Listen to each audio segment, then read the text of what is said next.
Welcome in, listeners. It's time for episode 131 of the Slump Buster Podcast. I'm your host, Juju Talk Sports, joined, of course, by Kyle Ledbetter. On today's episode, we talk about the 2022 MLB Hall of Fame class. We talk about Sean Payton's surprise retirement, and we talk about Aaron Rodgers' next place he will call home. But before we get into that episode, folks, I need you to smash that like button. I need you to hit that subscribe button. I need you to leave a 5-star review if you're listening on Apple iTunes. And I need you to sit down, bust the slump, and enjoy the episode.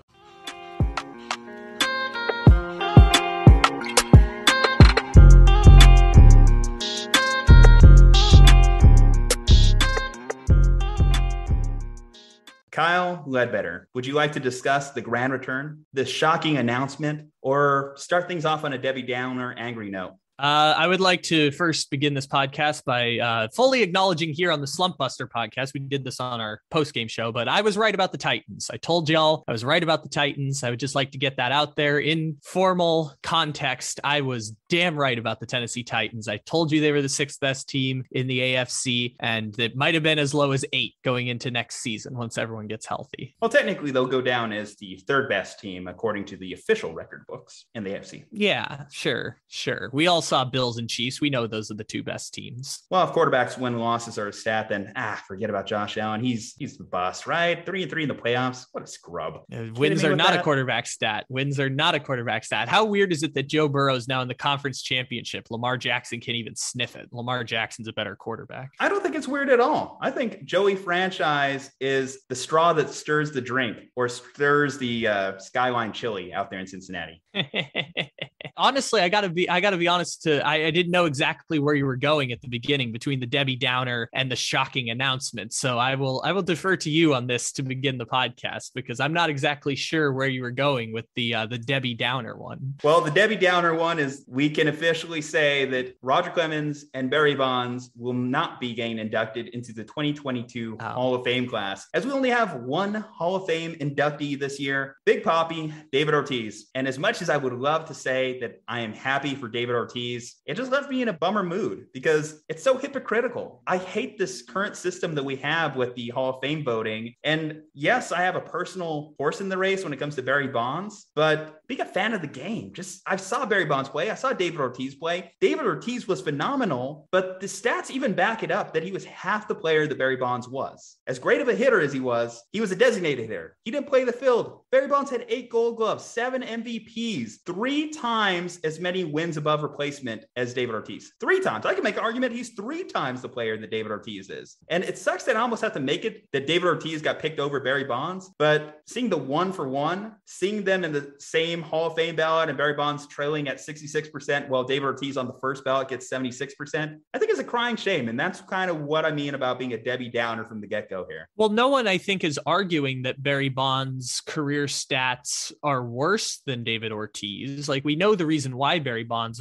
didn't get into the Hall of Fame is because there were about 100 or so baseball writers that said not on my watch for letting him in. But that's the hypocrisy I'm talking about here, because David Ortiz and Barry Bonds have just as many failed PED tests in their career. I know that there's some speculation as to how David Ortiz's positive result got out there, but the fact is he did test positive back in the early 2000s, and Sports Illustrated and another publication just happened to get their hands on the positive negative test. There was 100 players in the early 2000s that tested positive. David Ortiz was one of them, and Barry Bonds, his positive tests didn't even come out until it's met legislation. And this is the interesting part about this whole conversation, because think about this from my age. I was 6 years old when Barry Bonds broke the home run record. I remember watching it, but it was one of my earliest sports memories was watching Barry Bonds hit that home run in Giants Park against Washington. And that's the only memory I have of Barry Bonds as a baseball player. My entire context of Barry Bonds is shaped by every damn January we have the same meaningless conversation about whether or not Barry Bonds and Roger Clemens and Sammy Sosa and Alex Rodriguez belong in the Major League Baseball Hall of Fame. The answer is yes. There is only one correct answer to this, and it's yes. It's people on their high horses with a moral authority keeping certain people out while Pudge Rodriguez gets in the Hall of Fame, and Jose Canseco wrote in his book that he personally injected Pudge with steroids. And so this is a whole hypocrisy conversation. You are absolutely right about it. You are speaking my language. It is just just so bewildering. And I just wish we could blow up the whole system. I don't know how we petition to get that done, because shouldn't the Hall of Fame be for the fans? Shouldn't it be for the fans to immortalize these A-class players like Barry Bonds, like David Ortiz, like even Pudge Rodriguez? I just hate that it has like someone else's moral compass is the reason these guys aren't getting in, because I saw a perfect tweet that basically encapsulates it. David Ortiz, great guy. Barry Bonds, kind of an asshole. Alex Rodriguez, kind of an asshole. Sammy Sosa, kind of an asshole. And those guys aren't in the Hall of Fame, but David Ortiz, because he was a more likable guy, he gets in. It just doesn't make any sense to me. And I just need to hear someone try and explain a good argument why you can feel comfortable voting in David Ortiz or Pudge Rodriguez, but you're uncomfortable voting in Roger Clemens or Barry Bonds. That's the thing that I would just love for someone to explain to me, and explain it to me like I'm 5. Simple it down, dumb down language, and I would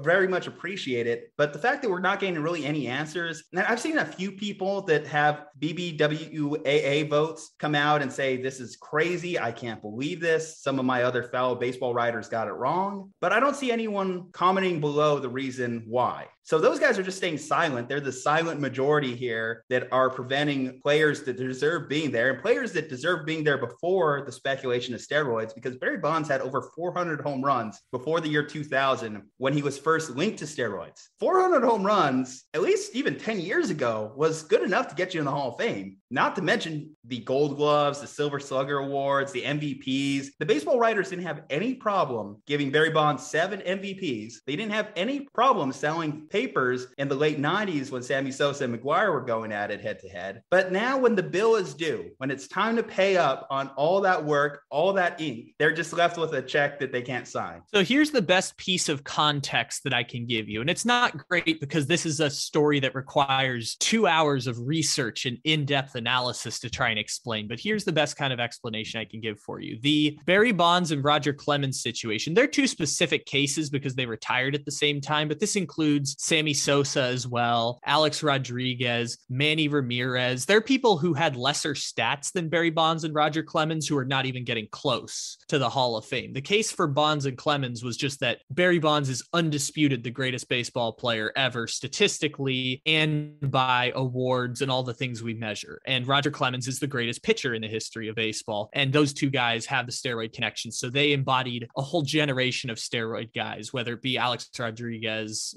Sammy Sosa, Manny Ramirez, etc. down the line, who didn't even get close to getting in the Hall of Fame. When all of this first began, when Barry Bonds and Roger Clemens were coming up for the Hall of Fame the very first time, the very first run they had, writers in baseball were all in unison that we were not going to let steroid people into the Hall of Fame. I believe Barry Bonds got somewhere around 30% of the vote his first time around. Roger Clemens was somewhere in the same range. It was unified that we were going to stand on a moral authority, and by the way, was extremely popular at the time because we weren't removed from the steroid era yet. The Balco investigation had happened like 3 years before. The Senate hearing was less than a decade old. A year after all of this began, you would have the, I forgot what the name of the South Florida clinic was, but if you watch the documentary Screwball, it does a really good story telling this. But I remember the guy's name is Tony Bosch. I just can't remember what the name of the clinic is. But the clinic ends up leaking the names of all the people who are going to this clinic. And you have Everett Cabrera, Manny Ramirez, Alex Rodriguez, all their names come out. And by the way, in 2013, Alex Rodriguez got the largest suspension in the history of baseball over a PED suspension connected to biogenesis. That's what it was, the biogenesis clinic. Biogenesis happened while Barry Bonds and Roger Clemens and Sammy Sosa were first on the ballot. So all of this was still relevant. And that's now a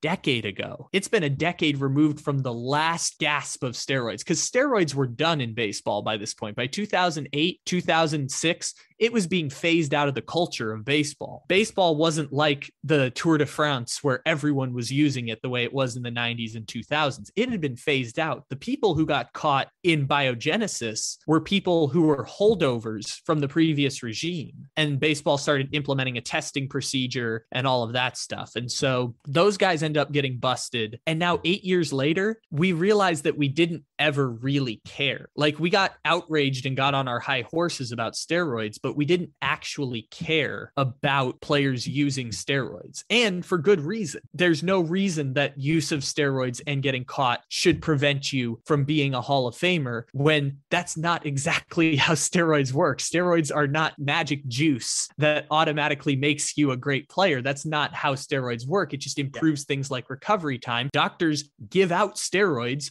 to players in order to recover. Remember Andy Pettitte? Andy Pettitte got busted for steroids and cried at a press conference saying he was using it to help recover his bad back. Steroids are a great recovery method when they're not banned by the leagues themselves because they don't have a legislation tactic and because public relations says people want the illusion of a clean sport. People want the illusion that this is a merit-based game where players all are on the same playing field and they end up having success. It's why baseball was forced. Once public opinion shifted on it, they were forced to attack the steroids thing. But in the 90s, everyone knew. I wasn't alive for it, but from what I've seen in documentaries and people talk about it, everyone knew Barry Bonds was on steroids. Why? Look at him. Look at how he went from the Pirates to the Giants. Everyone knew Mark McGwire and Sammy Sosa during the home run chase were probably on steroids. And baseball turned a blind eye because they were like, well, this is great for the game. Why would we want to bust this? Baseball's never been more popular coming out of the strike. Why would we want to stop this? And only once public opinion shifted and the Senate got involved and people thought that they were supposed to be outraged about steroids, did baseball pivot on this and say, as retribution, we're going to punish these handful of players from getting into the Hall of Fame. The reason that it took 10 years is because once the precedent was set, enough writers were willing to say, we're going to stick to the precedent that was set, because in a time and place in 2012 and 2013, we were still very moral about the whole steroids thing when we didn't need to be. It was just public opinion had shifted on steroids from don't tell, don't speak to this is an outrage of the highest proportion because Lance Armstrong lied during a Senate hearing and got everyone pissed off about steroids. And so that's why those guys don't get into the Hall of Fame on this ballot once it gets turned over to the Veterans Committee. Unless the Veterans Committee is also holding this begrudging stance from 2012, then those players will get into the Hall of Fame. My thing is also, where do you just draw the line? Because the line is ever shifting. Obviously, again, I hate to keep focusing on David Ortiz being in this, but David Ortiz first ballot gets in. Didn't even have to wait a year. If at the very least, if you're going to keep that moral stance, make him wait. You made Barry Bonds wait. You made Clemens wait. You're probably going to make A-Rod wait. Make David Ortiz wait. I know that it would be a punishment towards David Ortiz, but you punish the other guys, at least keep that same energy. And for other cheating scandals, because we also have Hall of Famers that have cheated in other ways. They're currently in the Hall of Fame. Yeah. Oh. Well, Pete Rose, different. Well, Pete Rose is not even in the Hall of Fame.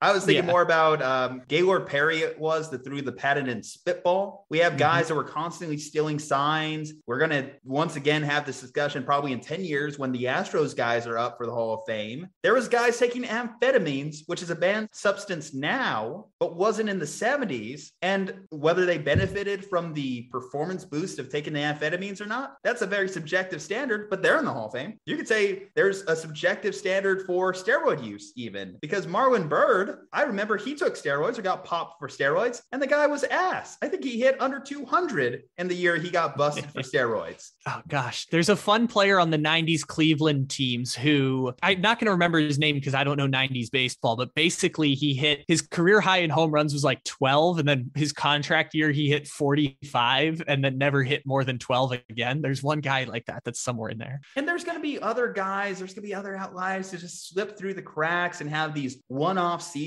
But with guys like Barry, with guys like Clemens, it's so obvious that they have the talent of a Hall of Famer. Because again, Barry, over 400 home runs before the year 2000. And then he does take steroids and he's hitting 70 plus bombs. If that doesn't tell you everything you need to know, look at this. The splash hits record at AT&T Park, Oracle Field, whatever you want to call it. I think it's up to 80 some home runs hit into the Bay. 70 of them are Barry Bonds.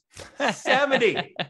out of 80. And that ballpark's been around for 20 years now. There's some undisputable talent between these guys that just set them apart. Clemens, to be able to dominate for multiple decades, it's not easy to do, especially when everyone else is juicing, right? You have all these other guys, all these talented hitters. I don't know if the hitters or the pitchers benefit more from when they take the juice, but the hitters, they were hitting 40 plus home runs a year. And this guy is still keeping an ERA in the low twos. Credit to him. Even when he was off the juice, he was still blowing that thing by hitters. Just a shame. It's frustrating. And like you said, now there's no use getting mad over it because it's out of the voters' hands. It's just onto the Veterans Committee. If it gets past the Veterans Committee, I don't know what baseball fans should do, because baseball fans have also been saying the same thing about Pete Rose, trying to get petitions for Pete Rose for years. And obviously we haven't gotten any traction on him getting in. It probably won't until Rob Manfred's out, because I believe Rob Manfred made a promise to Bud Selig that he wasn't going to let Pete Rose in. Yes, there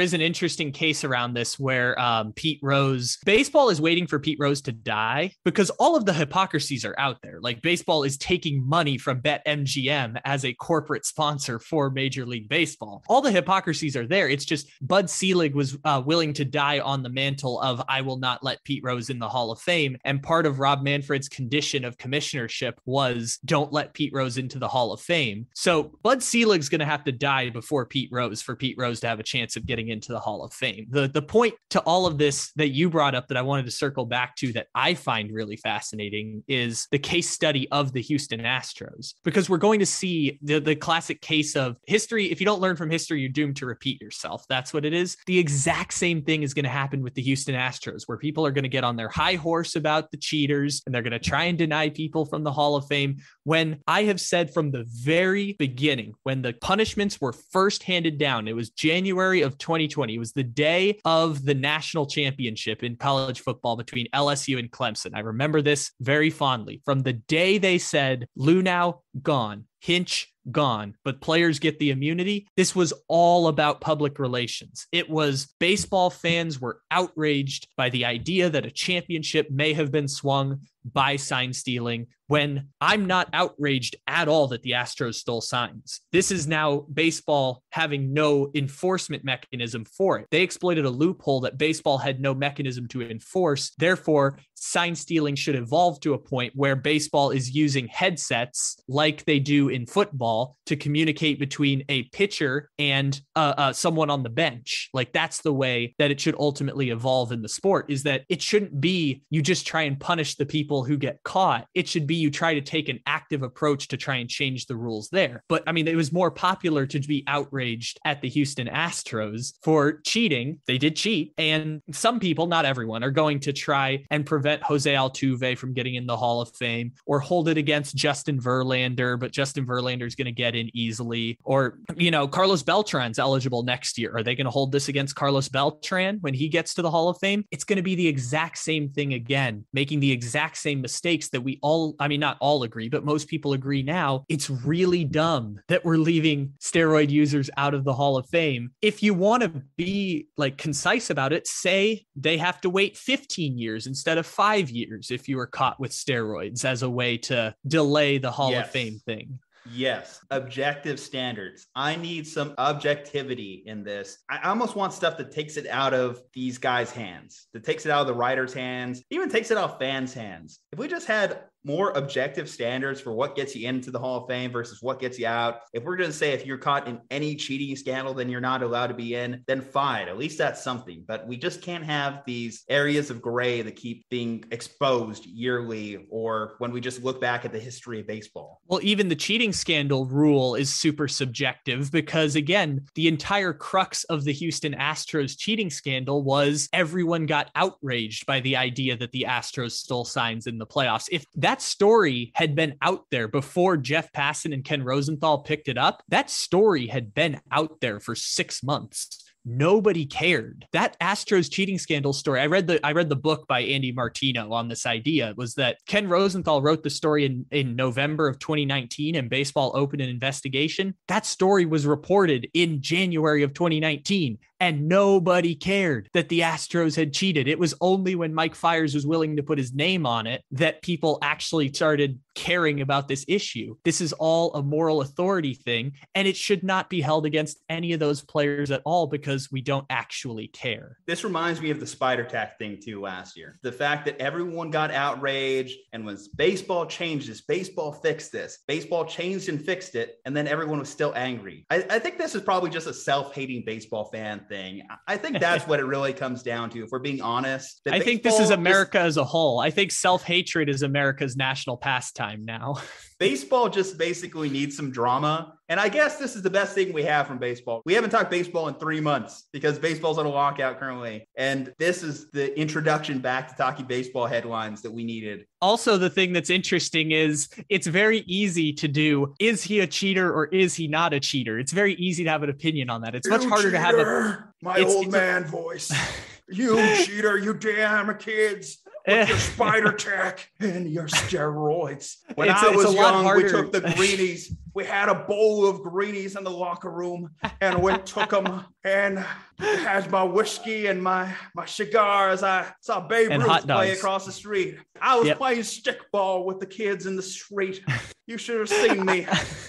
I was gonna make a long, elaborate point about the interworkings of labor politics and unionization standards, but I think you're that was a better cap on this podcast. Nothing I can say about interwoven dynamics of union and management politics in America would be better than you doing old man impersonation of a guy ripping a heater. Why don't you take those commie unions and keep them out of my stickball?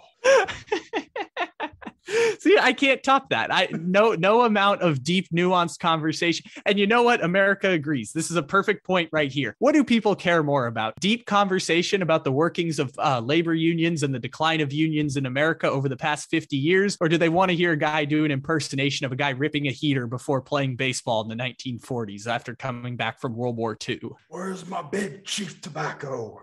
And then an American spirit. He needs an American spirit too. I can do old timey broadcaster for that. We welcome you to the 1951 World Series between the New York Giants and the Boston Red Sox. I don't think the Boston Red Sox were good back then, but welcome to the 1951 World Series with no lockouts. Why? Because there were no unions. Players had no rights. They had to go work as plumbers. There were no unions allowed. We are pro-management here in the 1950s. A bunch of pansies. See, that's better than talking about what's better, talking about the lockout for 10 minutes or that's much better content. I gotta tell you, I really loved your announcer voice. I really loved it. I would say the Red Sox had their moments. They just never won the World Series. They had their moments when they were good in the 50s, 60s. I think Ted Williams had some great years for them, obviously. How about I could do the shot heard round the world? How about the shot heard round the world? The New York Giants versus the Brooklyn Dodgers. This is a great one to call because 1961, the shot heard round the world, the greatest hit in the history of baseball, which, by the way, the guy cheated doing it because he had a telescope in the outfield that told him exactly what the pitch was going to be. The greatest hit in the history of baseball, also a cheating scandal. People don't talk about it. They celebrate the greatest hit in the history of baseball. No, that was the cheating scandal of their time. Nobody gives a shit about it because we don't actually care about moral authorities in sports. The Houston Astros should all make the Hall of Fame as one of the great dynasties in the history of Major League Baseball. 5 years, 5 consecutive American League championships, a World Series victory, 2 World Series appearances within 5 years. Yes, the Houston Astros, one of the great dynasties ever, and I don't give a shit if they cheated or not. Congratulations to the 2017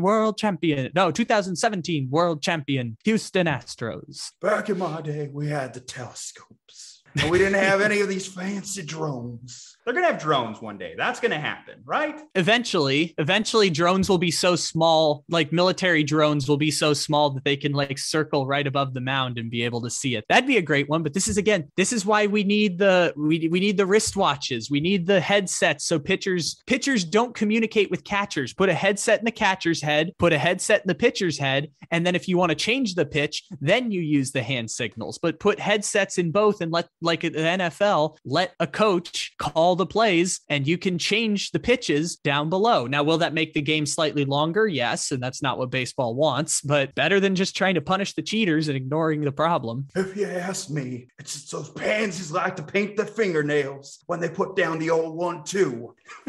Okay, let's cap that segment. That's over. I'm over it. We'll just worry about it in 20 years when the Veterans Committee gets to it. Let's talk about some other stuff. You also mentioned that you were wondering what my shocking announcement or the grand return is. I think I know what that one is. Let's just jump real quick into some NBA headlines. Let's talk about the grand return I'm talking about. Anthony Davis, street clothes, is officially back on the court, out there for a win over the Brooklyn Nets last night. And he was okay. 20 minutes. I think I saw he had 8 points late in the fourth quarter. Not exactly ideal from a guy that you'd want to be your Robin to your Batman of LeBron. Not impressed with Anthony Davis, even when he has played this season. And you're not impressed with Anthony Davis or the Lakers right now, because this is the first power rankings update where you have the Lakers outside of your top 10. Does this mean that you have officially given up on the Lakers as a championship contender? Oh, no. As a championship. Oh, that's a good question. That's one that I've had trouble pondering over the past few weeks, is the Lakers as a championship contender. The Lakers, when healthy, are still maybe the second best team in the Western Conference, but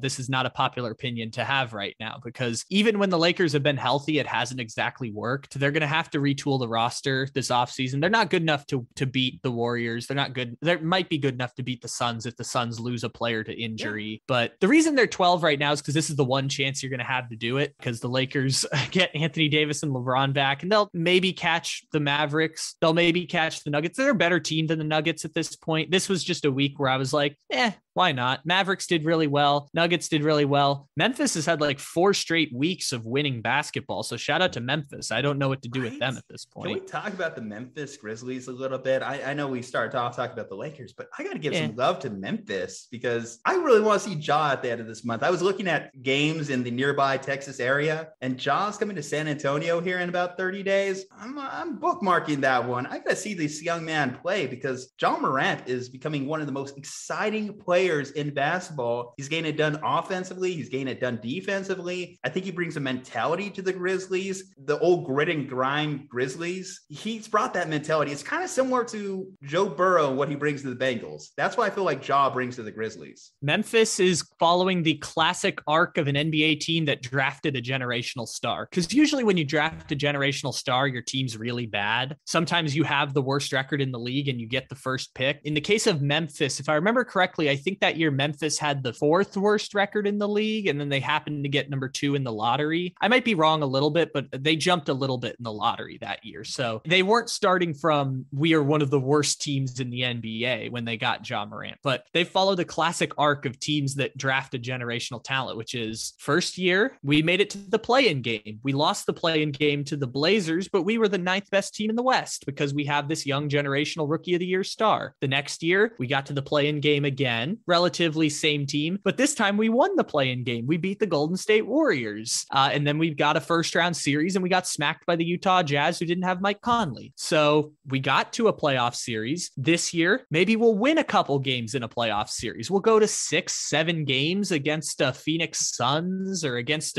Dallas Mavericks. Actually, that'd be a great first round series. I kind of want to watch Memphis play Dallas now in the first round. We'll get to that point, but we'll probably lose the series. We're still, we're not as good as Phoenix. We're not as good as Golden State. Luka is probably better than Ja Morant just purely from a talent standpoint, but Memphis may have better depth. Luka's a little more developed. Luka's better player, so maybe they'll lose that series, but they'll be competitive in a playoff series. And then they'll add a player who's a better 2 than Dillon Brooks, or they'll trade Jaren Jackson to get a player better than Jaren Jackson who wants to play with Ja Morant, or they'll sign someone in free agency, and then they'll take a step and win a playoff series, and maybe they'll win another playoff series, and maybe in 3 years the Memphis Grizzlies will be one of the best teams in the Western Conference. They are following a classic arc of success for teams that draft a generational talent, which Ja Morant is definitely that. He's not as good as Luka. I mean, I think Zion's a better player, but Zion hasn't really been on the court at this point. Yeah, Ja Morant's right there in that generation with Trae Young. I want to ask you a question on that. If you had to bet all your money today, who's going to have the better rest of their career from this point forward? Is it going to be Ja or is it going to be Zion? If Zion Williamson plays, Zion Williamson. If Zion Williamson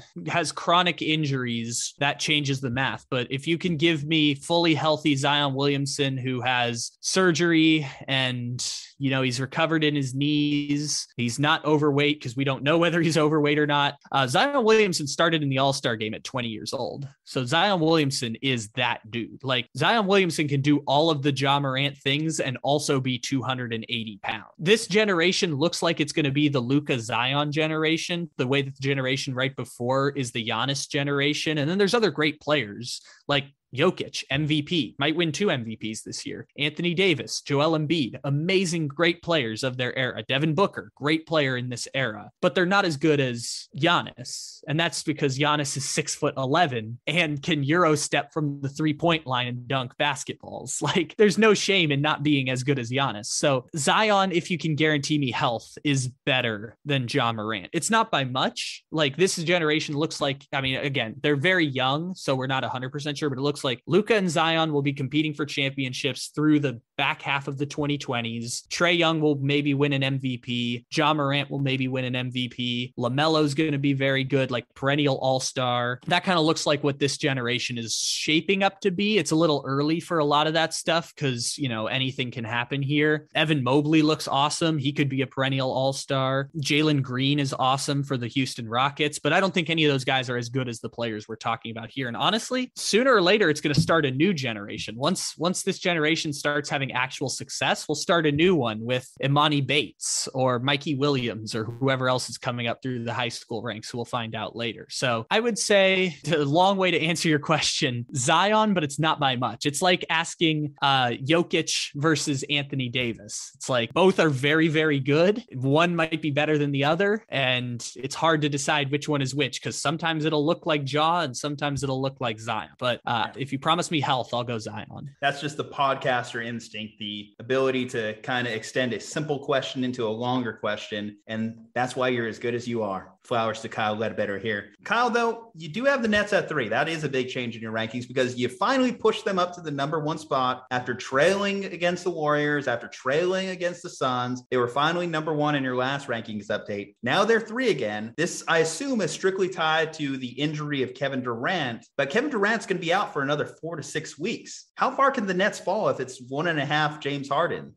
As much as you just complimented me for my nuanced takes than being able to draw out things and put things in perspective of a larger conversation. And one of the things I always try to do with podcasts is say things that are not obvious. That's something I really try and focus on, is if I can't say something that's not the obvious thing, I don't want to talk about it on my podcast. Take It Easy, which you can check out everywhere you get podcasts. And I try to bring that same energy here to the Slump Buster podcast. I say this to say, yeah, it's just because Kevin Durant got hurt, and they will probably not fall any farther than 3 because the only team that could probably move ahead of them is Milwaukee, and Milwaukee's been all right recently. They lost to Orlando a couple weeks ago. That was a weird one. But yeah, they'll probably be 3. It's just because Kevin Durant got hurt. That's the only reason. Not even the Heat or the Bulls if they really struggle while Harden's in. Just the only one standing. Not the Bulls, but Miami. I give Miami props. Miami could definitely do some damage because Miami's this weird team that breaks the rules of convention in the NBA because they're one of the few teams that in a sport where Frank Vogel's about to get fired because, coaches are totally disposable in the NBA. Doc Rivers gets fired by the Clippers after another bad playoff loss and all of that. In a sport where coaches are totally disposable and it's so centric on their stars, the Heat are one of the few teams you can point to and say their front office gives them an advantage because they've been doing it for so long and they've been developing players well for so long that they have a knowledge base that reminds me of not going to say exactly Belichick in the NBA, but they have a wagon of sorts. They're great at developing players and they're doing it smarter than everyone else. Tyler Hero was the 13th pick in the draft. They had a concerted plan for Tyler Hero. They developed him into a very, very good player. Bam Adebayo, 14th pick in the draft. They just drafted him because he has a ridiculously great skill set. The debate in the draft was, is he a true 4? Is he a true 5? They said, whatever you want to play best, whatever you think you play best, you do that, Bam Adebayo. If you're going to play 5, bulk up. If you're going to play 4, we're cool with it. We'll put the ball in your hands sometimes. You'll run the offense. Duncan Robinson, undrafted guy. They turned him into baby Klay Thompson, as people like to call him. And then they happened to get Jimmy Butler, a very good player, but not someone anyone regards as anything more than a perennial all-star. Jimmy Butler, very good, but not a great player by any stretch of the imagination. So Eric Spoelstra, Andy Ellisberg, Pat Riley, that brain trust for the Heat, they give me some vibes that they can give that team an advantage that we're not looking at on the court. Because I look at that team normally, I'm like, if Jimmy Butler's your best player, as great as your next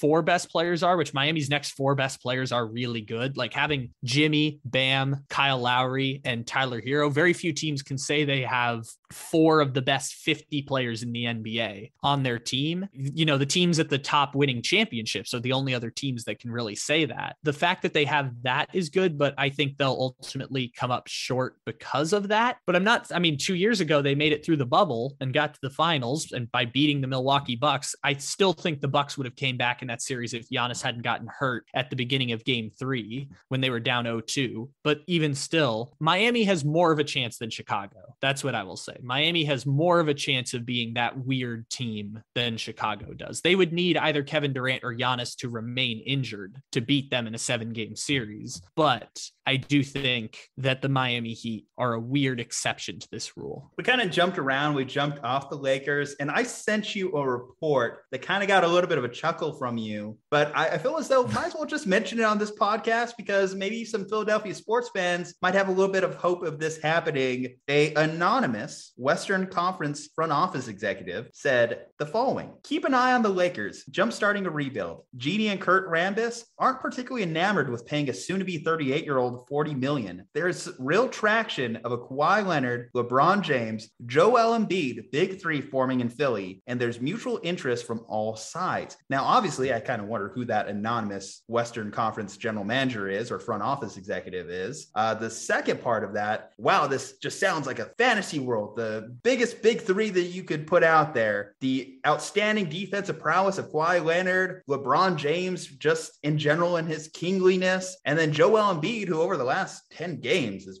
been pretty much... Have you seen Joel Embiid's stat lines? They're pretty much 30, 30, 40, 30, 30, 40. The guy is just playing insane. He should be the MVP favorite in my mind, based off those recent performances, especially with all the Ben Simmons stuff. Cowper Facts. Is there any chance of this happening? I know this is an audio medium, so people can't see my face right now, but no.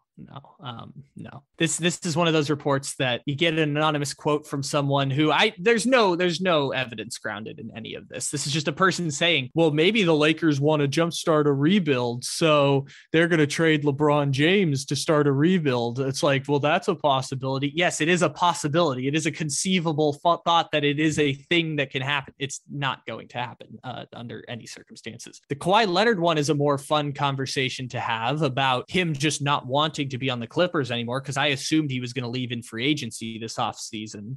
He did not do that. Hashtag Kawhi Beach for all of the Miami Heat fans that started that on Twitter last year. But no, the Kawhi Leonard one's more interesting to have a conversation about because the Clippers are kind of dead. I know they came back from 35 points down yesterday, which is fun, but the Clippers, as we know it from that team they tried to build, are kind of toast. They've used all their resources at this point. They're going to have to trade Paul George at some point because Paul George can't be the second best player on a team that wins a championship. He couldn't before. The fact now that he's getting injured and into his 30s is not going to happen. When LeBron James signed his 4-year extension last offseason, I think it was last offseason he signed his 4-year extension. That's LeBron James saying, I don't really care about winning championships anymore. I'm going to be Hollywood mogul. I'm going to play for the Lakers. My career ends with the Lakers. That's kind of where it's at. It's more of a lifestyle choice for LeBron. If LeBron is single-handedly good enough to carry a team to a championship, still cool, he can do that. Anthony Davis is a great second player to have, but this is LeBron's gonna outlast Anthony Davis with the Lakers. LeBron's gonna be there for the entire time with the Lakers, and yeah, that's kind of gonna be how it ends. LeBron's gonna find a new running mate in a couple of years after Anthony Davis, or Davis and him will just kind of ride it out, losing in conference championships for the next 3 or 4 years. That's gonna be the core of that team for the most part. I did have a little fun with that one. LeBron, I know Phil Philly was his second choice when he was a free agent a couple years ago and ended up ultimately choosing the Lakers. I think the idea of playing with Joel Embiid is something that does appeal to LeBron. And if we were just to compare Joel and Anthony Davis today, it's clear that Joel is the better player. And I would rather play on a team with Joel Embiid over Anthony Davis, given both have health concerns, but Joel has been able to overcome that a little bit more. And I think the upside of Joel offensively is more appealing than what I've seen from Anthony Davis. Different strokes for different folks, but I prefer Joel Embiid over AD. And then Kawhi, I know, was rumored when the Lakers were building their big three to potentially sign there. You almost had an Anthony Davis, LeBron James, Kawhi Leonard big three. So it's fun to dream. It's fun to play these little 2K algorithms together. They can't even make the trade happen anyways. They can't even get those guys because they can't even make such a trade. You can't get both of those players. Whoa. I mean, just see what I'm saying. You love LeBron James. Let me trade you the young LeBron James. Ben Simmons, am I right? Come on. Yes. Genie, no, let's Kurt do that. Rambis, And then you want the younger version of LeBron No, you're James. right. Let's do that. And then you know what we're going to do after that? We're going to trade Kawhi Leonard for the young Kawhi Leonard, aka Tobias Harris. That's how we're going to get Kawhi Leonard, is by trading Tobias Harris and Matisse Thybulle. That's how the Clippers are going to say yes to a Kawhi Leonard trade. Are you doubting Daryl Morey and his ability to will and deal? He can make this happen. Daryl Morey's made magic out of nothing. Of course, it's always topped out at a conference championship level and never an NBA Finals appearance. But Daryl Morey, don't sleep on the analytics genius to make this thing happen here. No. LeBron James is never leaving the Lakers. Not in the next 5 years. LeBron James is ending his career with the Lakers. It's going to be a lot of first round exits at the very, very end. But right now, LeBron James is averaging like 30 points a game. So they can still win that way. It's just once that declines, the Lakers are going to keep declining. I know how to make this happen. Daryl Morey, you have to set it up in a way that Joel is injured the year before Bronny James is ready to enter the draft. Tank for Bronny.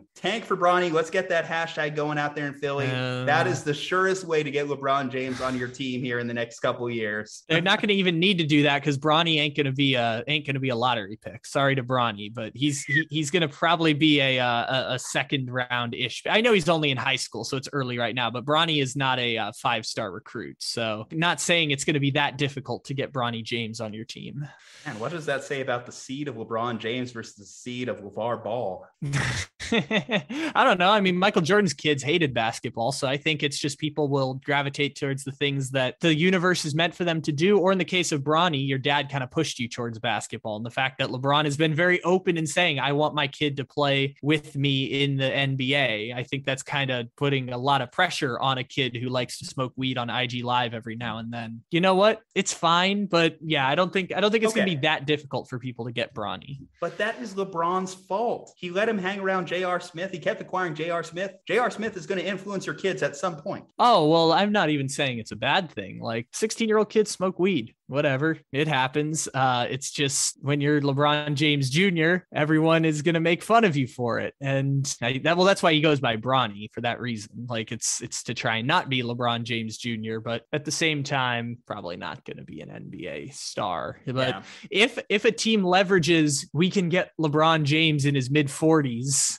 if we take his kid. I think people have done more for less. I know Thanasis is still hanging out on the Bucks. So people have done more for less in order to get a star player on their team. Is that how Cleveland gets him back? Is that their secret plan? Third time around, LeBron, the mistake by the lake, Cleveland, Ohio, drop on by. Yeah, but so LeBron nice, will be. You've already left it twice. That's a good joke. I don't know if you stole that one, but that's a good joke there. I think it's actually coming from some Cincinnati folks I've hung around with. Fair enough. I think LeBron will sell Anthony Davis before he sells his son out. And that's why the Lakers are not great, because LeBron James is the GM of the Los Angeles Lakers. And similarly to Cleveland, he got all of his friends' extensions. They ended up not playing as well. He left. He got all of his friends' extensions with the Lakers. They got Russell Westbrook, and it's not going so great anymore. They did win a championship with it because LeBron James is supremely excellent, but it's not working out great. You know, first year together when they had all their cap space, all their picks, it worked out. They also benefited from the Clippers choking in the playoffs, and I think the Clippers still would have beat the Lakers in the bubble that year. But the point is, they got their title. They got the title in Cleveland. This is the LeBron James career arc. It is is not a great general manager, but because he has all the power in that organization, he gets to make the call on when he stays and when he goes. And they're out of resources, but maybe another star player will decide they want to play with LeBron James into his 40s. But if not, Anthony Davis signed up for 5 years. So you guys can hang out together and,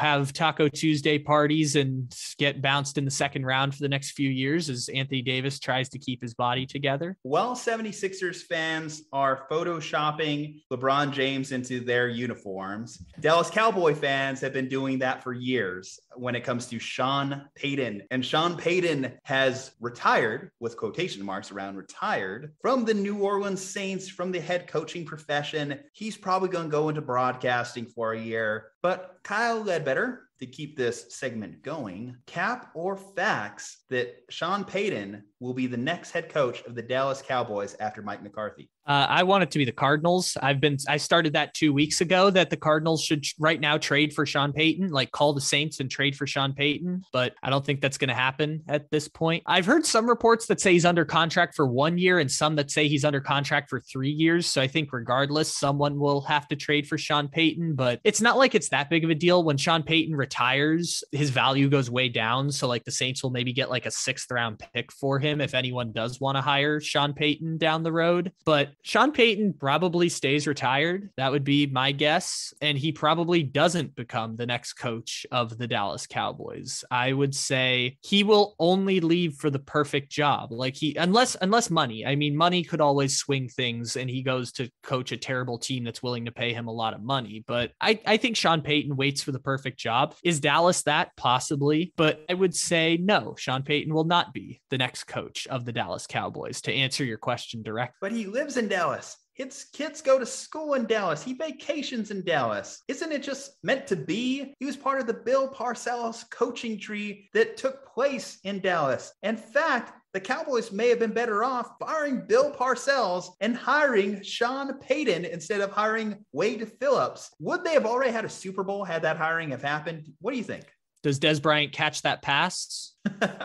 Well, we have to assume the play calling might be different. So who knows if it's going to be that exact play call. Butterfly effects, man. Butterfly effects. The reason I ask is because it would have been that year. That would have been the year that they did it. They would have won the championship that year. The Dak and Zeke team that was the 1 seed, the rookie year, which, by the way, now 6 years ago was the Dak and Zeke team that was the number 1 seed. I found that incredible the other day. But it would have been the Des Cauditt year if they're going to win one. In terms of the Sean Payton thing, if he does come back, basically let's operate under the assumption Sean Payton would only leave to take a job that has an elite quarterback. Let's say he would only leave retirement to take a really, really good job. He's not going to coach the Dolphins or the Bears or the Raiders sometime in the future. Let's assume that only teams with elite quarterbacks are teams Sean Payton would go for. So Chiefs are not firing their coach. Ravens are not firing their coach. Bills are not firing their coach. Packers are not in the market for this game because we don't know what Aaron Rodgers is going to do. Tampa's not going to fire Bruce Arians. For the meantime, Bengals aren't going to fire Zach Taylor. Zach Taylor's bought himself even though I'd fire Zach Taylor tomorrow to get Sean Payton, they're not going to fire Zach Taylor. So that leaves just the Cardinals, Chargers, and the Cowboys, all of whose teams are unhappy with their current coaching situation. And if you're giving me those 3 options and I'm Sean Payton, I'm taking the Cardinals and Chargers before I take the Dallas Cowboys. And that has just to do with how good the quarterbacks are, how good the cap space situation is, and how much power and control I would have within the organization. It must be kind of rough to work for Jerry Jones, not just because of Jerry Jones, but also the fact that they call all of the shots within the organization. They're the general manager. They are the president of the team. When I say they, I mean him and Stephen Jones. Obviously, the owner, he does press conferences after games. He gets accused of having shadow coaches with Jason Garrett and Mike McCarthy, even though I don't even know how that would work in terms of the concept of having a shadow coach. You don't think he's out there drawing up the play calls? You run a shallow slant, you run 2 wide safety, yada, yada. Oh, Jerry Jones. They're credible reports. Jerry Jones has called plays before. I don't remember what year it was, but there are credible reports that Jerry Jones has called plays for the Cowboys before. To the credit of Jerry and Steven, they have talent on the roster. That has been the one thing that has been talked about repeatedly about the Cowboys and why it's always brought up when they underperform, when they get bounced in the first round, when they get bounced prior to the championship round. It's, man, you have CD. man, you have Amari, Micah Parsons, that offensive line, Zeke in his prime. How are you not winning more games? And I think the simplest answer is average to below average head coaching from Jason Garrett and Mike McCarthy. Obviously, Mike McCarthy, his coaching caused a skirmish in Green Bay that led to him and a Hall of Fame quarterback eventually parting ways, which means Mike McCarthy is great when he has a Hall of Fame quarterback, but that's not what Dak is. But I can say that Sean Payton is a Hall of Fame offensive mind. He is a Hall of Fame head coach. He's an A+ head coach. If you put him with at least a B talent like Dak Prescott, maybe that's the best way to maximize that team. I mean, we see that with the Niners, where a lot of people consider Kyle Shanahan a head coach, and they see Jimmy Garoppolo as a B to a C- type quarterback. And he's obviously able to elevate the Niners to win games. If the Cowboys just had that stabilizing force at their head coaching position, can't they do the same? Can't they match some of these teams in the NFC, especially because they have a quarterback that, well, I will say isn't an elite talent. I think he's a good talent. I just don't think he's an elite talent. He's good enough to win games if you build the offense around him to best utilize his skill set. And Sean had to do that with a quarterback that couldn't throw 50 yards downfield for multiple years, for over a decade in Drew Brees. Drew Brees and Dak Prescott are very similar in a lot of respects. I don't know if Dak necessarily has Drew Brees' pinpoint accuracy, but in terms of mental preparation, in terms of the arm talents they do have, I think Drew and Dak are very similar. I would also just say that Dak is maybe a little bit more athletic than Drew, although there have been moments in Drew's career where he's gotten outside of the pocket and he's impressed me. I will give Drew that much. Calling Drew Brees and Dak Prescott the same type of athlete is an insult to athletes everywhere, because Dak Prescott is one of the most amazing physical specimens that exists in the sport right now. For context, before I make my point here about what it would take for the Cowboys to get over the hump, which is a grand old question that has been asked across the eons of Jerry Jones ever since he fired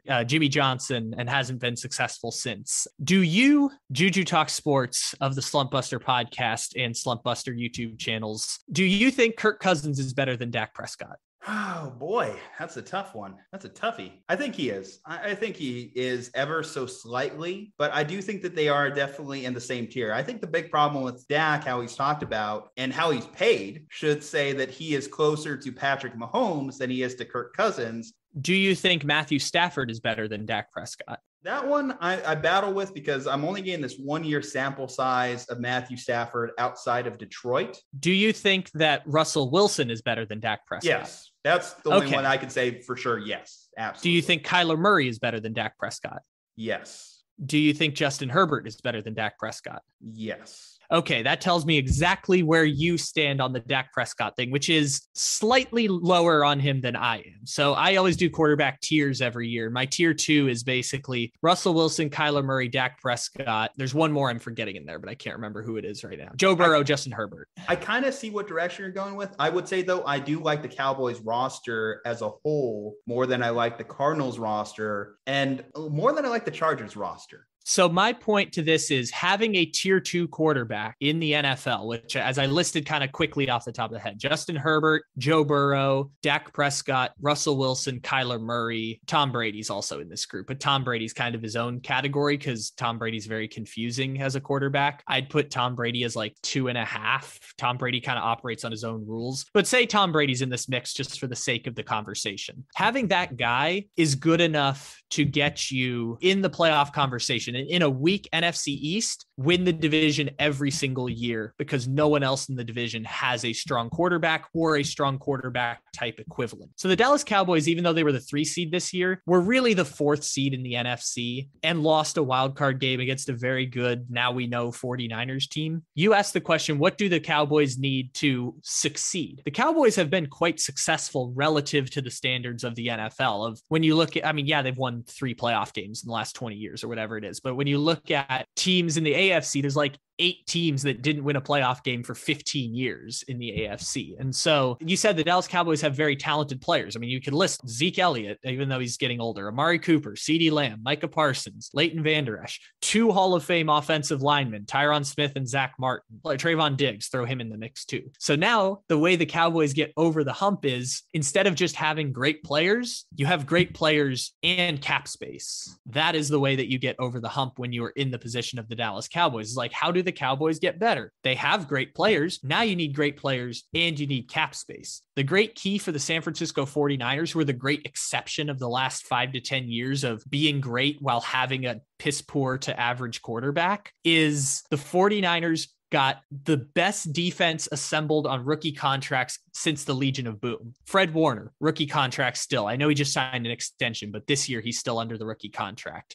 Nick Bosa, still on a rookie contract. During the Super Bowl run 2 years ago, DeForest Buckner, All-Pro, rookie contract. Rick Armstead, Pro Bowler, rookie contract. They were able to sign Richard Sherman with the cap space they had available. Drafted George Kittle, Pro Bowler / future Hall of Famer potentially. He was drafted and he's been on a rookie contract ever since. The Cowboys have gotten great players, and they were really great when Dak, Zeke, and Amari Cooper were making $14 million a year. Now that they're all making $70 million a year, and DeMarcus Lawrence is making $20 million a year, they went to 8-8 in 2020, 2019, 8-8. And last year when Dak broke his ankle, they went 6-10, I think, which again, without a quarterback, that's going to happen sometimes when you don't have your franchise quarterback. So to that point, the Cowboys need cap space. That's probably going to come from moving Zeke Elliott and moving DeMarcus Lawrence, but then they're going to have to pay, Leighton Vander Esch at some point. That core of young, talented players combined with stars that are on bigger contracts, then you can actually sign more players in free agency or trade for a Von Miller or do things like that. Well, isn't that the big problem and the big debate we were having about signing Dak Prescott to the contract he got signed to in the first place? The fact that while Dak is good, he's not as good as some of the other quarterbacks that are getting paid equivalent contracts. And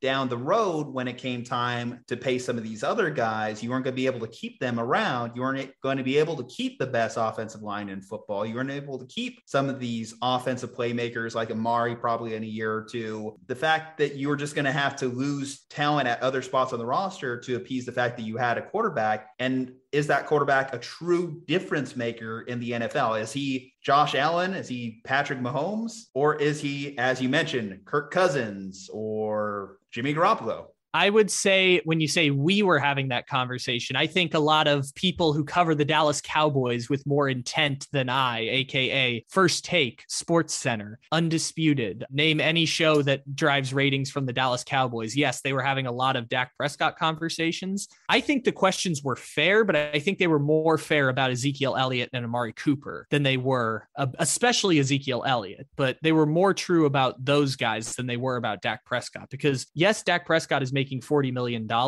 but you kind of have to do that because they lucked into Dak Prescott. Jerry Jones wanted to trade up to get Paxton Lynch and then wanted to trade up to get Connor Cook, but the Raiders took him 1 pick early. So the Dallas Cowboys lucked into Dak Prescott, and they're not going to be able to find another Dak Prescott. They just don't come available. For all you're losing is cap space, because usually to get another Dak Prescott, whether it's Russell Wilson in a trade, whether it's Aaron Rodgers in a trade, you have to give up cap space and you have to give up draft picks to make it happen. So the Dallas Cowboys were going to have to try and do the draft lottery of trying to find another Dak Prescott. So I think they were right to extend Dak Prescott. The other guys are things that you could start to question. And honestly, yes, Amari Cooper's making $100 million.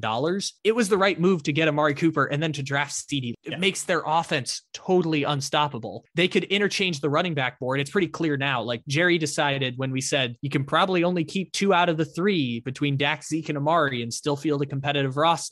When Jerry extended all 3, we weren't sure which one it was going to be. It turns out Zeke was the one that probably shouldn't have been extended. Just, he's making a lot of money. Tony Pollard puts up not the same numbers, but comparable numbers. But the Cowboys' issue is that they don't have flexibility within their roster. And teams like the Kansas Kansas City Chiefs, who can have as much as $40 million in cap space this offseason. The San Francisco 49ers, who if they move Jimmy G can have $50 million in cap space this offseason. Teams like that are in better positions than the Dallas Cowboys because the Cowboys can be less flexible. They're more tied to their star players. And the reason they were able to get as good as they were is, like you talked about, they hit on Micah Parsons. They hit on Trayvon Diggs. They hit on Leighton Vander Esch in the draft. They hit on CeeDee Lamb in the draft. They've nailed almost every single pick they've had at the top of the draft the last couple of years. And that's the reason they got back to where they were when Dak, Zeke, and Amari were still on rookie contracts. All of this to say, if I'm Sean Payton, I'd rather take the Cardinals job and consider the Chargers job, but I would take those jobs over the Cowboys job. I think that's completely fair. And if I was to rank them, I would probably put the Chargers ahead of the Cowboys because I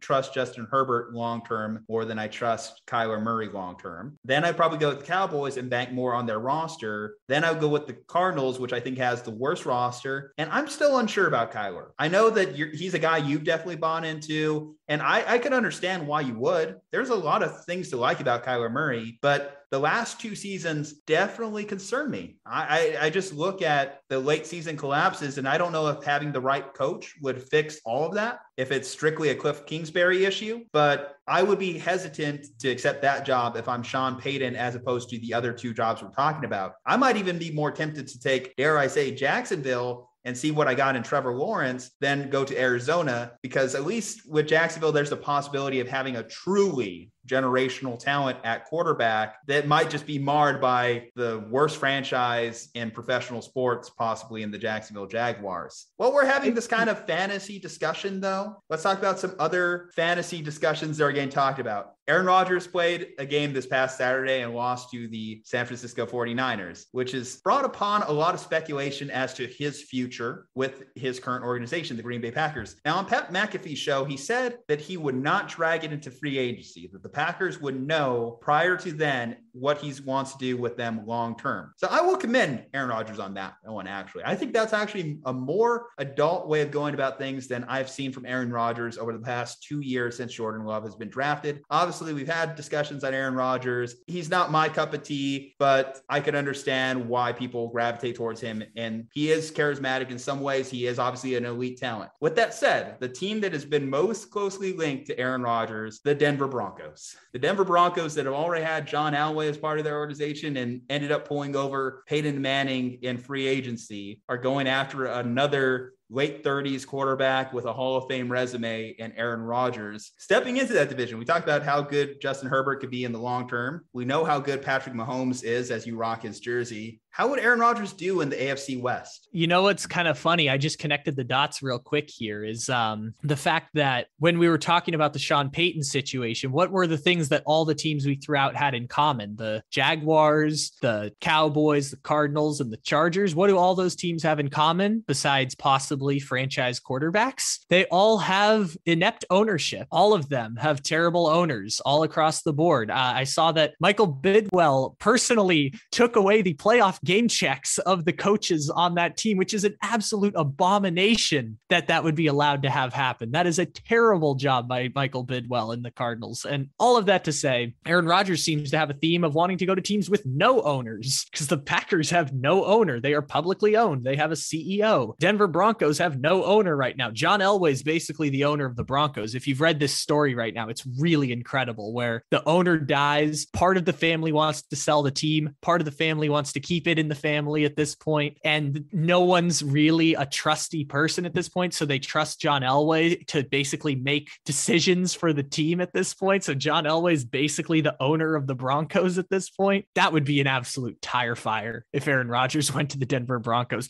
They'd win a lot of games, but it would be just absolute chaos. Where would you like to see him? Where would I like to see Aaron Rodgers? Oh, okay. So this is something I've thought about recently. I don't care at all about the Aaron Rodgers Rodgers, where he's going to go situation. It'll only be fascinating to me once he actually chooses the team, because the answer is Aaron Rodgers is going to go where Aaron Rodgers wants to go. He has a no trade clause. There's about 24 teams in the NFL that would trade for Aaron Rodgers right now. It's going to be wherever Aaron Rodgers wants to go. I would also say, to your point about Aaron Rodgers making a mature decision to let the Packers know by free agency, it's not all in good faith from Aaron Rodgers, because Aaron Rodgers also knows his value is the highest before teams start filling roles at the quarterback position, which is exactly what happened last year when they may or may not have tried to work out a trade to the 49ers for Jimmy Garoppolo and the number 3 pick in the draft. Is that the Niners were already sold on, we're going to take a rookie quarterback instead of going for the Aaron Rodgers route. I think the 49ers would probably trade their quarterback situation for Aaron Rodgers though right now, just based on how everything's going. But to the point with your question, where would I like to see Aaron Rodgers go? So ideally we could pin him with an elite coach. I mean, the Rams would be fun. Aaron Rodgers on the Rams would be great. That would be so much fun. But realistically, let's talk about teams that don't have franchise quarterbacks at this point. So who are the best teams that we think don't have one of the 9 quarterbacks we listed in the previous segment? It's the Niners, of course, which I think there's some plausibility to it, but the Niners don't have any draft picks. So probably not super likely, especially if they make a deep playoff run. My thing on that one is, if I'm the Packers, I'm not trading him to the Niners who just beat me in the playoffs. This is the classic Greg Popovich situation, which is the Packers have a responsibility to get the best offer they possibly can for Aaron Rodgers, because you need to set yourself up better in the long run. I would just say that that's as close as you can get with rivals in the conference that aren't actually in the same division. The Niners and Packers, obviously, they match up 4 times in the playoffs over the last 10 years. I think they're the biggest rivalry we currently have in the NFC between 2 franchises. The reason I do the Popovich one is because we've seen this. Greg Popovich refused to trade Kawhi Leonard to the Lakers when Kawhi Leonard demanded a trade, because Lakers and Spurs were sworn enemies 15 years ago, even though they have no geographic connection to rivalry. Traded him to Toronto. They got back DeMar DeRozan and Jakob Poeltl and a pick that I think became like Lonnie Walker.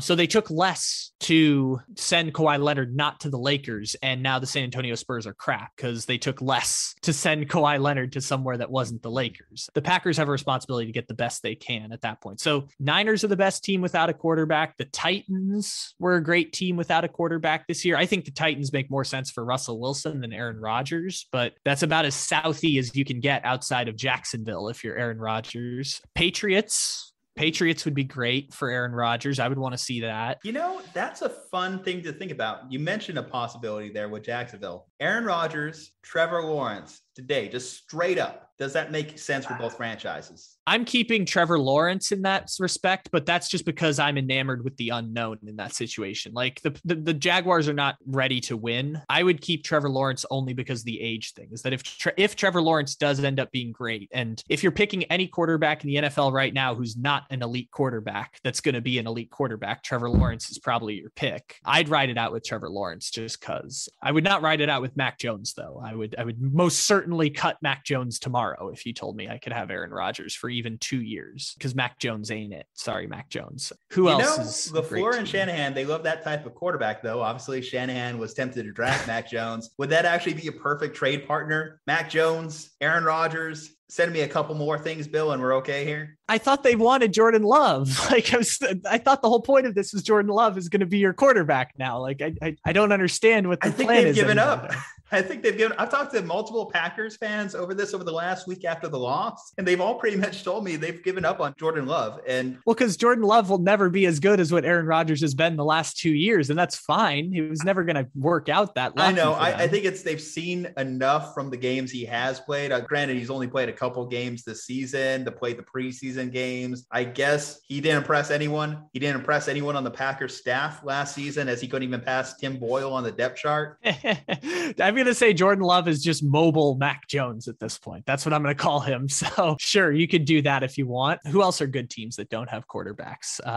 Pittsburgh is the one that's getting connected to him the most. You have a Hall of Fame head coach there. You do have Claypool. Maybe you could convince Juju to come back. Deontay Johnson's fantastic. Najee Harris.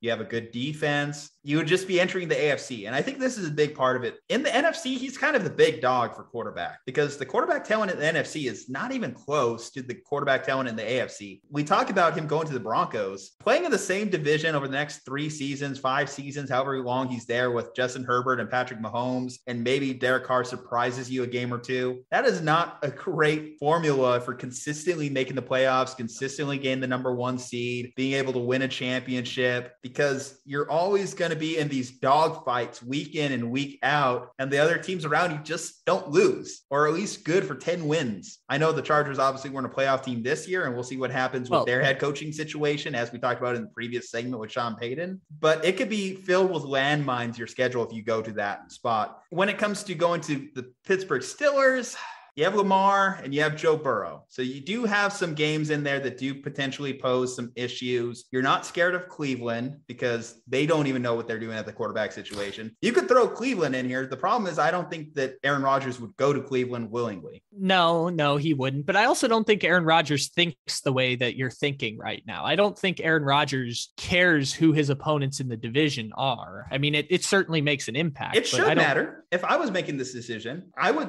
lump it into where I could consistently win, because he's in legacy building mode. He almost needs that second championship. That's what it's coming down to for Aaron Rodgers. He's trying to validate himself because he's just been lumped into this class of a playoff choker, kind of like Peyton Manning was at the later part of his career, that he's just trying to get over that with at least one championship situation. I think that is a big part of this discussion for him. But there is no roster better than the Green Bay Packers, and there will be no roster better than the Green Bay Packers. So it leads me to conclude that I don't know Aaron Rodgers at all. I don't know anything other than jokes about the internet calling him Throw Rogan and Breitbart Star, which again, great jokes on the internet, but I don't know anything about Aaron Rodgers personally. So I can only assume by the decisions that he's made that Aaron Rodgers does not entirely care about winning in football. And that's totally fine. I pass no judgment for that. If I'm in my 40s and I'm the greatest quarterback to ever pick up a football before Patrick Mahomes, like whatever, I'll play out the rest of my career. I'll have fun. Yeah. Winning would be nice, but it's not the most important thing in the world right now. I can single-handedly, if I'm still the quarterback I am, get a team in a position to win. But if I'm Aaron Rodgers, I think this is more of how do I want to spend the next 3 years of my life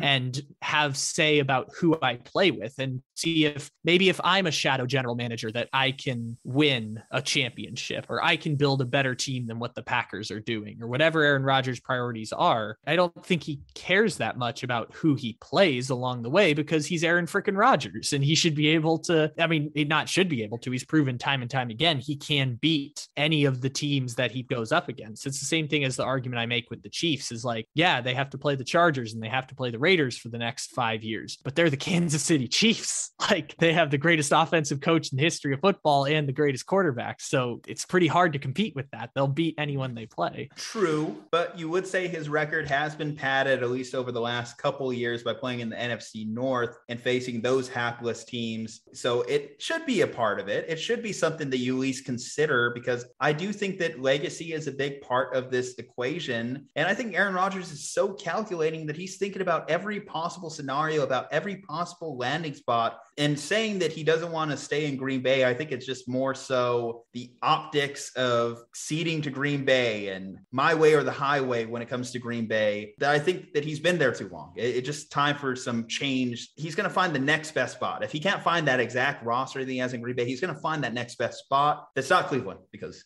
sorry, Drew, just not Cleveland. Even though Cleveland would make sense from a football standpoint, not Cleveland. Pittsburgh's going to be great.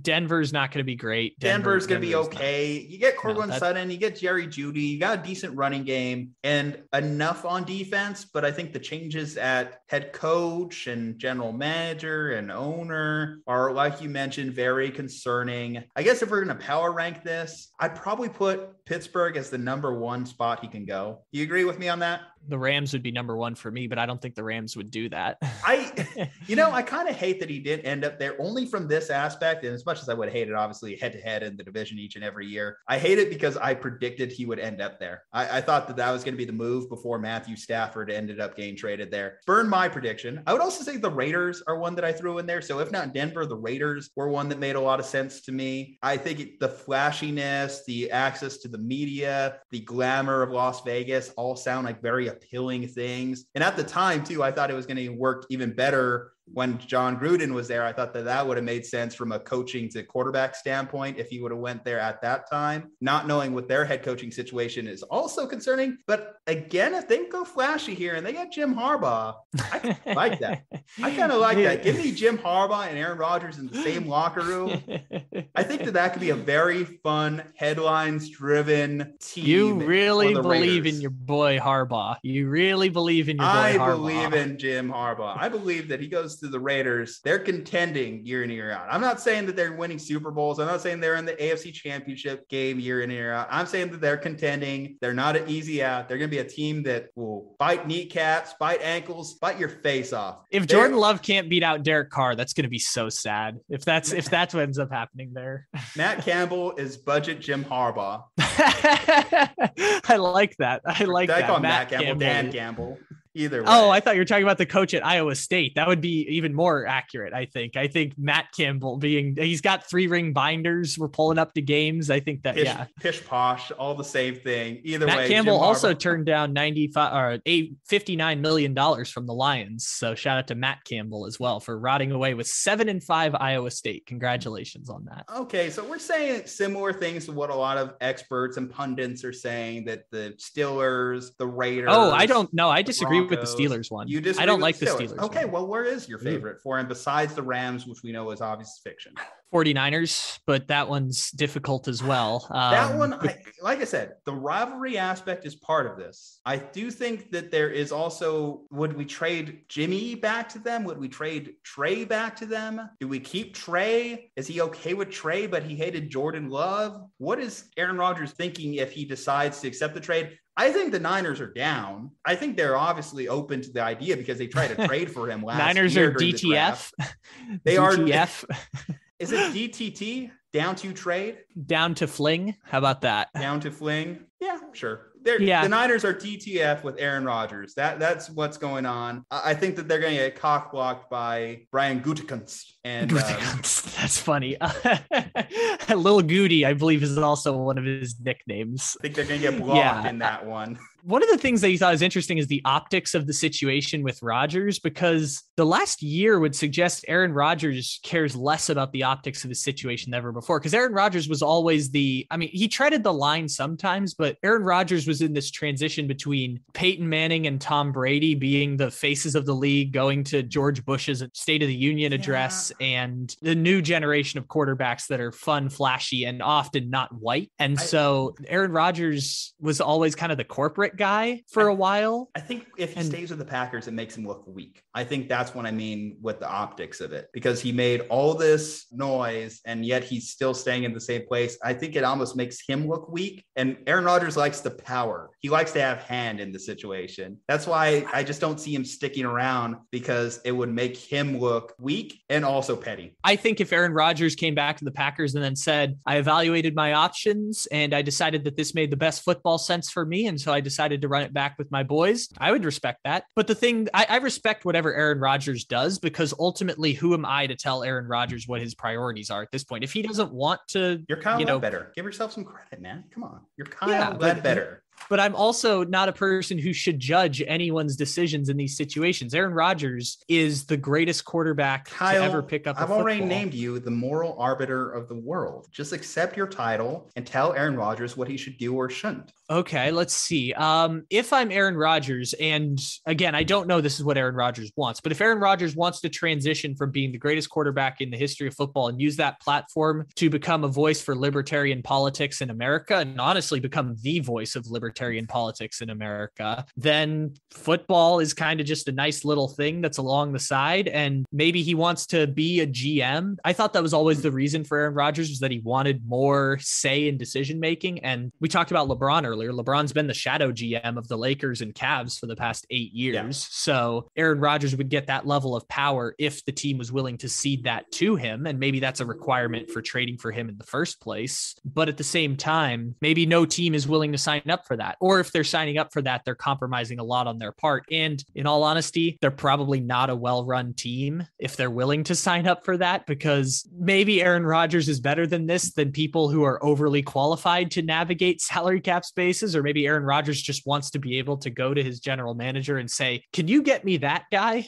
And they'll be like, sure, we'll get you that guy. Like maybe he just wants people to say yes more often, which is again a whole psychology of whether or not Aaron Rodgers has a lot of yes men surrounding him. When you hear his political leanings and connections to Joe Rogan, it seems like there's not a lot of people putting things in front of him that push against the things that he believes. And this is a conversation that, again, I don't know Aaron Rodgers personally, so it's hard to do that evaluation. But all of that leads me to say, like, no question, if we're talking about the Broncos, the Steelers, the Raiders, the Saints, who now don't have Sean Payton, so they're probably out of the game here. Like, none of those make more football sense than the Green Bay Packers. Like none of them make more football sense than the Packers. But Aaron Rodgers may want to have more power as the back end of his career, similar to what Tom Brady did. Like the Buccaneers lucked their way into a championship last year. I thought that they were not as good as the Saints or the Packers last season, and yet they ended up winning the championship. Whether that's Tom Brady magic or whatever is fine, but Tom Brady probably shouldn't have won a championship with the Tampa Bay Buccaneers. Like we were all stunned that Tom Brady won a championship with the Buccaneers, and it's, you know, whatever, it's Tom Brady magic. There's a good chance Aaron Rodgers doesn't win a championship wherever he goes, even if it's with the Packers, because as great as Aaron Rodgers is, Mahomes and Josh Allen have come for his shit, and they have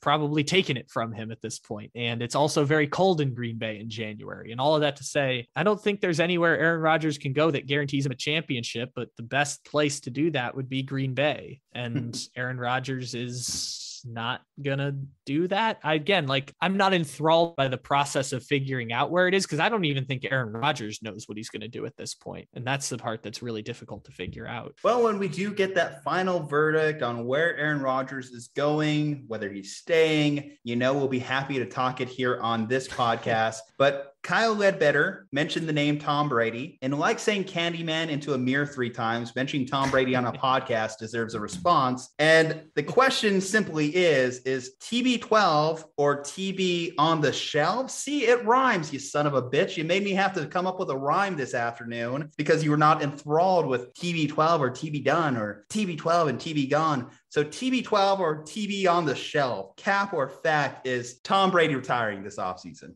No. The one thing I will just say is the way he was talking, it makes you wonder. It really makes you wonder. Some of the things he was saying about being there for his kids or being there for his wife. I didn't believe it, especially coming off that game. But if anything was going to make me believe it, it was just the type of words that he was using, the type of language that he was speaking, the manner he was speaking in, that made me wonder, is this it? I'm going to buy into the drama this offseason up until Tom Brady tells me if he's done or if he's you're buying into the propaganda. I'm buying into it. I'm buying into it because I can't buy into his clothing brand because it's too expensive. I can't buy into TB12 because it costs $100,000. So I'll always buy into the Tom Brady offseason drama. No, don't believe the Tom Brady propaganda. In an article that was the only reason this is a thing, because an article that was very clearly leaked by Tom Brady was put out right before the game saying this could be it if they win the Super Bowl. And then he said on his podcast about being there for his wife and kids. Here, ladies and gentlemen,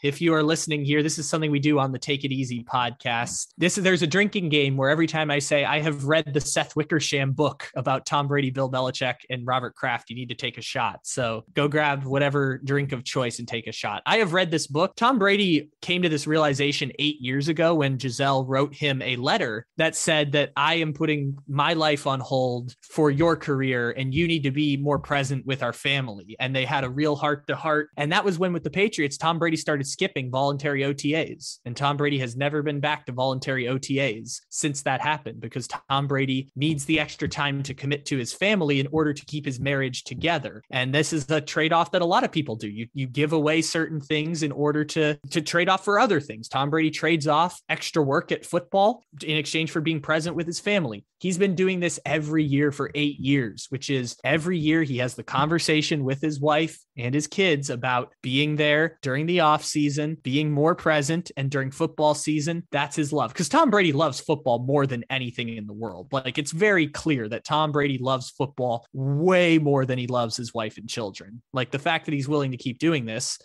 but he doesn't want to sacrifice them. He loves football a lot, but he doesn't love football enough to sacrifice everything that he's built with his wife and kids. He's done this every offseason for 7 or 8 years now. And Tom Brady is still going to play next year. He's probably going to play the year after that. He's going to try and go out with a championship, even though the Bucs roster is only going to get worse this offseason than it did this year, because there were $30 million over the salary cap, and Chris Godwin is coming off of torn ACL and a franchise tag, so he'll go sign somewhere else. Tampa Bay going to try their best, but Tom Brady's going to be back. He'll be back the year after, and that'll be it, because Tom Brady will probably not play for a team that can stay together long enough to keep Tom Brady healthy. So you're saying the San Francisco 49ers won't make a 1-for-1 trade of Jimmy Garoppolo to the Tampa Bay Bucs and have Trey Lance sit behind Tom Brady for a year? They would do it if they could, but Tampa Bay wouldn't do that. I heard that on a show today, and it was like, I could see it happening, but no, I think it's Kyle Trask time in Tampa Bay. Clearly, did you not hear that podcast? Did you not hear the fervor in his voice that suggested he's out as he spoke as old man Brady? I'm going to retire. I'm going to head out on top, coming down from 27-3. 27-3. I want to come back from 28-3. No.